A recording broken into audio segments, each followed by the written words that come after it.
Bonjour les petits loups, alors aujourd'hui on va parler d'une nouvelle leçon de français, on va parler des homophones lexicaux. Alors qu'est-ce que c'est tout ça? Donc lexico, lexical, donc ça, on parle de vocabulaire, d'accord? Et les homophones en fait c'est des homophones, nous entendons des phones dedans, donc c'est le phone comme téléphone, c'est un lien avec le son, donc c'est ce qu'on va entendre, et homo c'est qui sont pareils, d'accord? Donc c'est des sons. Si on traduit, son pareil, son même son, d'accord. Donc des homophones lexicaux, ça va être tout simplement des mots qui vont se prononcer pareil, qu'on va entendre pareil quand on va les dire, mais qui ne vont pas s'écrire du tout pareil, qui n'auront pas la même orthographe, d'accord. Et ça c'est très important parce que c'est des fautes récurrentes qu'on voit dans toutes les copies des élèves.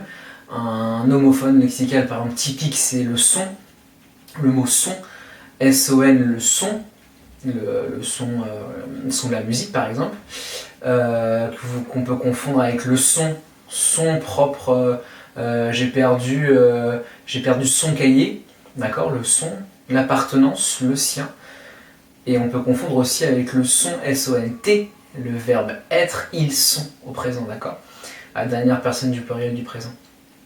Donc voilà, c'est très important de comprendre tout ça. Et les homophones lexicaux, pour être sûr de ne pas vous tromper, il y a plusieurs choses à savoir. D'abord, il faut vous référer au contexte de la phrase. Le contexte, ça veut dire tout ce qu'il y a autour.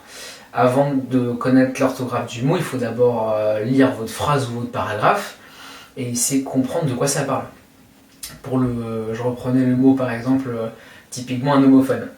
Maire, d'accord? Vous avez le maire d'une ville, donc c'est celui qui dirige la ville. Vous avez la mère comme la maman, d'accord? Et vous avez la mer dans laquelle on nage, des dauphins, des baleines, etc. D'accord?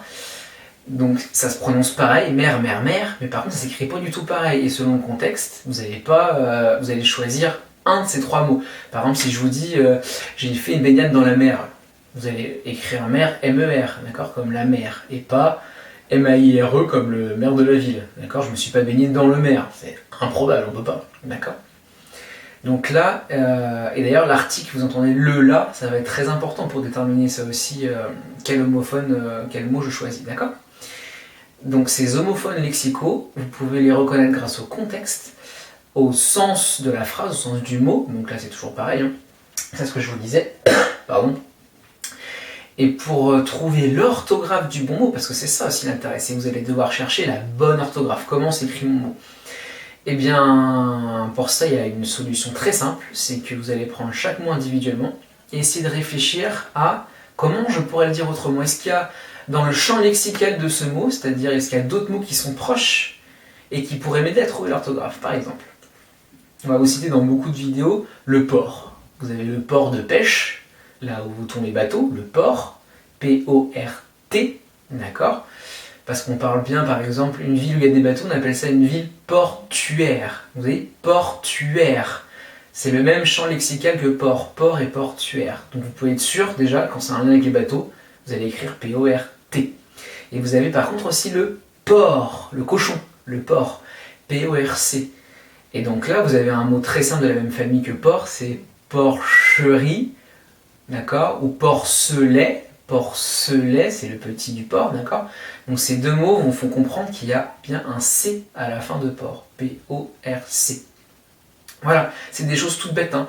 Donc quand vous avez des mots comme ça, compliqués, que vous avez du mal à connaître l'orthographe, vous vous posez, vous réfléchissez, et vous essayez de trouver le contexte, de réfléchir au sens de mon mot. Est-ce qu'il y a un autre mot de la même famille qui existe, d'accord? Et vous allez voir que normalement, a priori, vous allez faire beaucoup moins de fautes d'orthographe. Autre exemple, une canne.